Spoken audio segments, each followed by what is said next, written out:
Seyogyanya selalu bermusyawarah dan meminta pendapat orang lain sebelum mengambil keputusan. Hikmah yang kedua, Nabi Ismail mengajarkan kepada kita bagaimana ketaatannya kepada Allah Subhanahu wa taala dan kepatuhan kepada orang tuanya merupakan sikap yang harus dijaga. Meskipun apa yang disampaikan tentang mimpi ayahnya adalah mengorbankan dirinya, sedikit pun Ismail tidak ragu dengan jawabannya. Ketika diminta pendapat oleh Ibrahim, dengan yakin beliau menjawab, "Qala ya abati fa'al ma tu'mar, satajiduni insyaallahu minas sabirin." Wahai bapakku, kerjakanlah apa yang diperintahkan Allah kepadamu. Insya Allah kamu akan mendapatiku termasuk orang-orang yang sabar.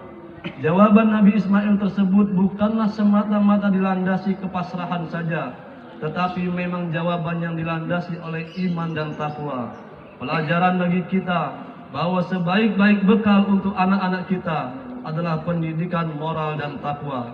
Sebagaimana firman Allah dalam surah Al-Baqarah ayat 197, "Wa tazawwadu fa inna khairaz zadi taqwa." Perbekalilah dirimu, maka sebaik-baik bekal adalah takwa. Adapun hikmah yang ketiga, sesungguhnya untuk urusan iman dan akidah tidak selamanya harus sesuai dengan alam nalar dan logika kita.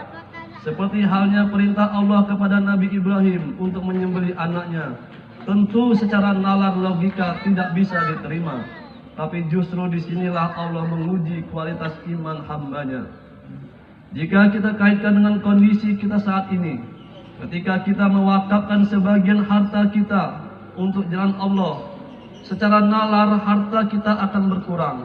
Akan tetapi Rasulullah SAW bersabda bahwa harta yang kita sedekahkan sesungguhnya tidak berkurang. Harta yang kita sedekahkan akan diganti oleh Allah Subhanahu wa taala.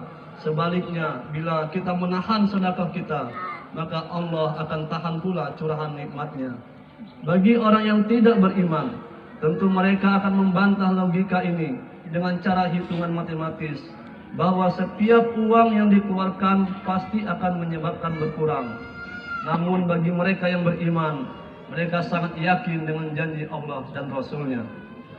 Apalagi jika harta yang kita keluarkan tersebut untuk kepentingan membangun masjid, maka Rasulullah SAW bersabda, sebagaimana yang diriwayatkan oleh Imam At-Tirmizi, "Man bana lillahi masjidan, saghiran aw kabiran, banallahu lahu baitan fil jannah." Barang siapa membangun masjid karena Allah, kecil atau besar, maka Allah akan membangunkan baginya rumah di surga. Syekh Habib Abdurrahman bin Muhammad Al-Mashhur menerangkan, "Lau istaraka jama'atun fi bina'in masjidin, bunya likulli minhum baitin fil jannah, kama lau i'taqa jama'atan abdan fa in kulla ya'tiku minan nar." Jika ada sekelompok orang berserikat, berkumpul bersama-sama dalam membangun masjid, maka kelak masing-masing dari mereka mendapatkan istana di surga. Sebagaimana sebuah komunitas bekerja sama memerdekakan hamba, maka masing-masing terbebas dari neraka. Meski memiliki keutamaan dan pahala yang besar, hendaknya membangun masjid didasari atas niat yang baik, seperti mencari ridha Allah, membesarkan syiar agama Islam, menghidupi kegiatan keagamaan dan sebagainya. Hal ini sebagaimana ditunjukkan oleh redaksi hadis di atas yang menyertakan kata lillah, membangun karena Allah. Jamaah salat Idul Adha rahimakumullah.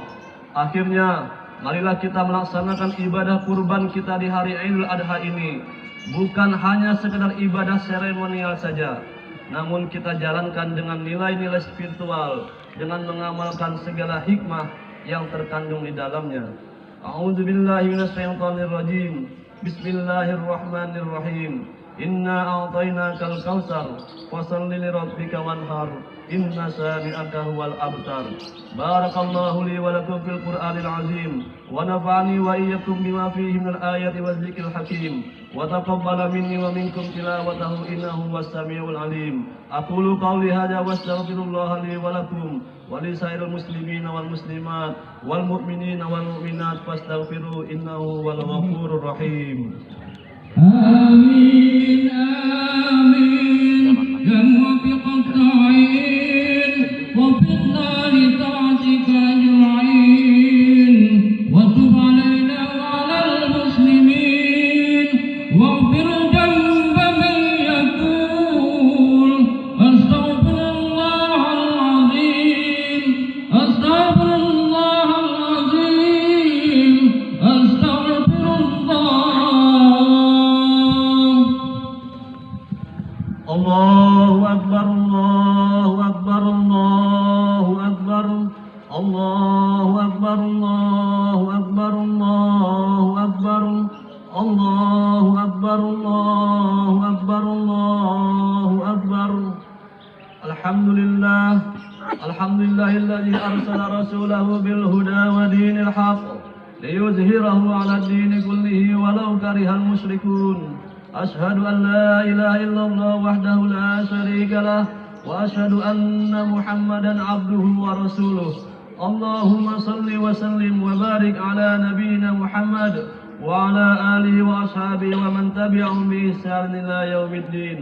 أما بعد عباد الرحمن فإني أوصيكم ونفسي بتقوى الله القائل في كتاب القرآن يا أيها الذين آمنوا اتقوا الله حق تقاته ولا تموتن إلا وأنتم مسلمون واعلموا أن الله أمركم بأمر بدأ فيه بنفسه وثنى بملائكته بقدسه وقال تعالى إن الله وملائكته يصلون على النبي يا أيها الذين آمنوا صلوا عليه وسلموا تسليما.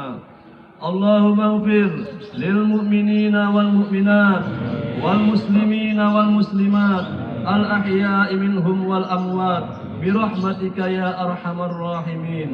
اللهم ارفع عنا البلاء والوباء والزلازل والمحن وسوء الفتن ما ظهر منها وما بطن عن بلدنا إندونيسيا خاصة وسائر البلدان المسلمين عامة يا رب العالمين. ربنا آتنا في الدنيا حسنة وفي الآخرة حسنة وقنا عذاب النار. عباد الله إن الله يأمر بالعدل والإحسان وإيتاء ذي القربى وينهى عن الفحشاء والمنكر والبغي يعظكم لعلكم تذكرون واذكروا الله العظيم يذكركم واشكروا على نعمه يزدكم ولذكر الله أكبر.